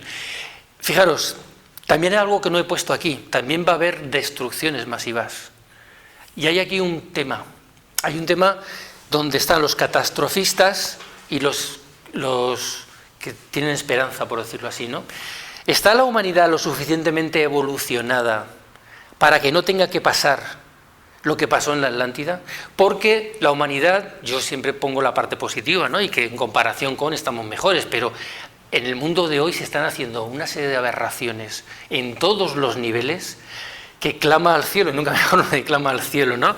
Que es para que cogiera al Sanat Kumara a sus líderes principales y moviesen todos los Kumaras y todos los Devas de las aguas, del fuego y consumieran el planeta. Y sobre todo zonas enteras del planeta, ¿no? Entonces, ¿qué ocurre? Que catástrofes va a haber, siempre ha habido y siempre habrá, ¿no? Pero algo de tipo, entre comillas, justiciero, ¿lo habrá o no lo habrá? ¿La vasija del karma negativo está tan llena, la humanidad está todavía tan atrasada que necesita el palo? ¿O estamos en un nivel de desarrollo interno, evolutivo, vibratorio, espiritual, como para que demos ese salto y no necesitemos el palo? No sé si me entendéis lo que quiero decir. Yo hay momentos que veo la botella medio llena y otras medio vacía, ¿no? Y soy más propenso a verla medio llena porque yo soy optimista y sé que al final saldrá todo bien. Pero es que en el al final saldrá todo bien puede haber un diluvio en medio. Al final saldrá todo bien, al final la Tierra será un planeta sagrado, llegaremos a la séptima raza y todos seremos Budas en la Tierra, ¿no? Todos llegaremos a ser como un Cristo en la Tierra. Eso pasará, pero de aquí hasta que pase, ¿entendéis? Entonces, yo personalmente, pienso que no va a hacer falta. Y hay gente que piensa que sí. Y hay maestros que lo dejan muy en el aire. Torcón habla mucho de esto. Tiene libros enteros dedicados a esto. Lo que pasa es que el libro que yo ya compré y arreglé no está en la lista tuya, donde está y cuenta las posibles próximas destrucciones. Pero o damos un salto de conciencia a nivel social, y ya sea con ONGs, con la UNESCO, con los políticos que se ponen de acuerdo, con asociaciones a nivel planetario, hacemos algo de tipo radical, y podemos, porque en teoría, si estamos en la raza aria, a nivel planetario, como el grupo más evolucionado, es la quinta raza. Quinta raza en la constitución septenaria es Manas, mente pura. Pero claro, mente pura dentro del cuarto globo. Claro, entonces en teoría estamos en un sub plano de Manas a nivel mental, pero no todo el planeta, y muy sub. Por lo tanto, ¿hasta qué punto la fuerza de Manas la fraternidad humana es de Manas, los idealismos son de Manas, las ideas colectivas de ayudar a la humanidad es Manas, es mente pura. Entonces, hay suficiente gente en el mundo que vibra ya en ese nivel y tienen la suficiente fuerza para cambiar las cosas, como ha hecho Gorbachev o otros que han creado la Unión Europea o este tipo de cosas. Y entonces, ahí hay una disyuntiva. ¿Qué pasará? Pues yo no lo sé porque no... Pero en las conferencias sobre el futuro veremos un poco lo que va a pasar. en líneas generales y algunas cosas muy concretas. Bien, entonces, una nueva Jerusalén significa que tiene que venir una nueva sociedad. Y fijaros, he puesto esto porque ya hace muchos años llegó a mí una idea a través de un maestro que no me acuerdo quién fue. Creo que era una mujer, pero no recuerdo cómo se llamaba. Y decía que hay un grupo humano que son los panaderos. Los panaderos, los de Mercavalencia, que se levantan a no sé qué hora de la madrugada para preparar, los camioneros que cruzan toda España con lo que compramos en Amazon para llevarlos de un lado a otro, que es una red. Hay gente, fijaros, que todas las noches se levantan antes que nosotros para prepararnos lo que al día siguiente vamos a consumir. Ya sea un paquete que nos llega, ya sea el pan, ya sea la comida, porque tú vas a un restaurante a tomar un café, pero a alguien le ha tenido que traer el café, la leche, etcétera, etcétera, ¿entendéis? Entonces, esta gente es una metáfora.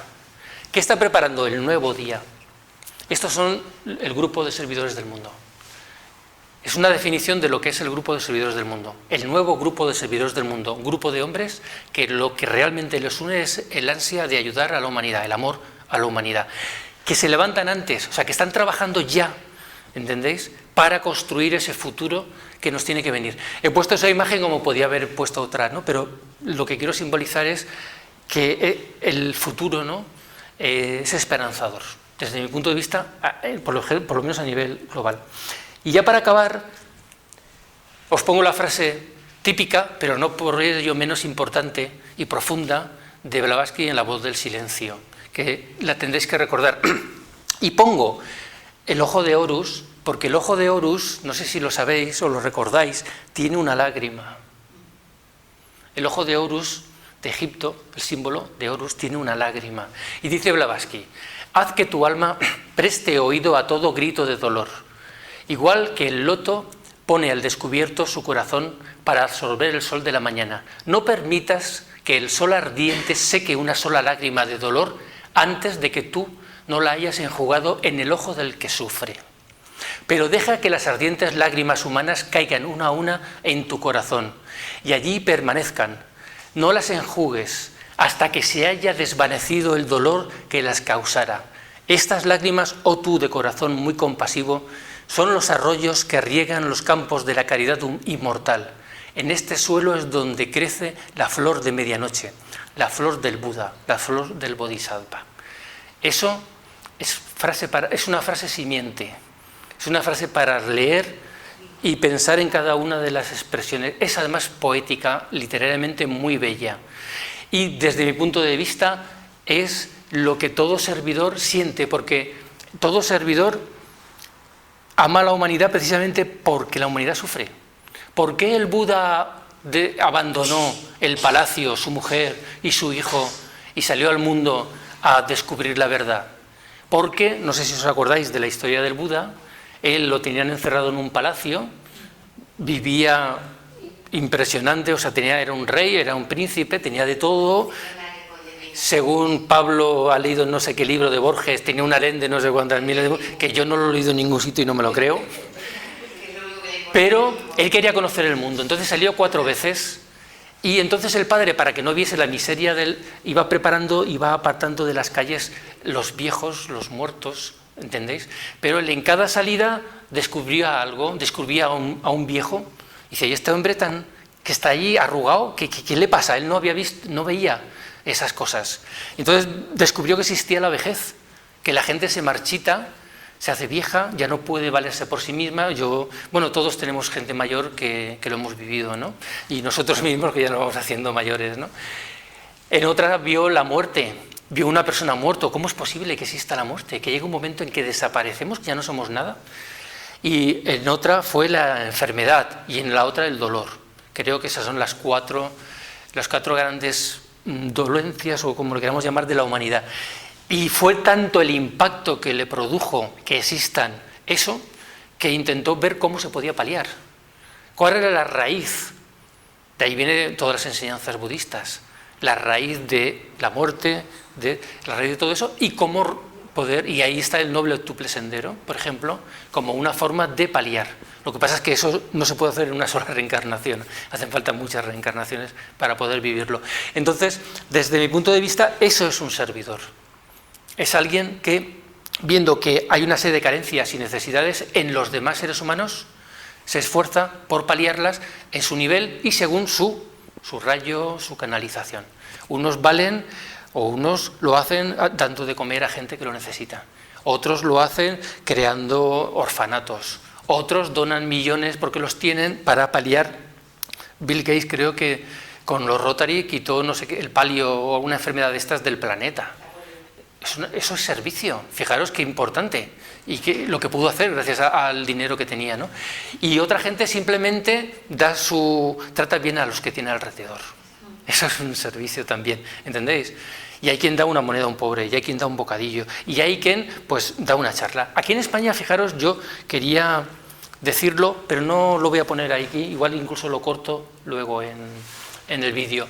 Pero a este nivel en el que yo me muevo, ¿no?, de difusión de las enseñanzas y tal, tenemos en España grandes servidores, porque tenemos a un señor llamado Jesús Jurado, que da buenísimas conferencias, lleva toda la vida, está en varios grupos, es teósofo, es de la Escuela Arcana, tal, y da muy buenas... Lo mejor que se da en España sobre los rayos, lo da Jesús Jurado. Y lo que se ríe de este hombre, es muy majo, y muy ubicado desde mi punto de vista. Paco Ortiz es un experto en los Roerich y en sus cuadros, y los explica de manera maravillosa. Cualquier conferencia audio que encontréis de Paco Ortiz y de Loli Bermúdez, que es su mujer y trabajan juntos, son servidores. Juan, que no recuerdo el apellido, en Gandía, en el centro Hipatia, que también fue discípulo de Vicente Beltrán Anglada. Rafa Mateu, aquí en Valencia, un servidor también, ¿entendéis? Y José Manuel Navarro, de Barcelona. Y hay muchos que yo no conoceré. Y entonces aprovecho esta conferencia para darle las gracias. Entonces, donde veis a alguien que difunde las enseñanzas, ahí hay un servidor. Y nada, y eso es lo que quería comentaros. Aquí tenéis libros para estudiar, pero en ese folleto que os he regalado al final también están los libros. Y como decían los dibujos animados, este cuento se acabó. Bueno, gracias. Nos vemos. La próxima ya sabéis, sobre los ciclos. No aplaudáis, no aplaudáis.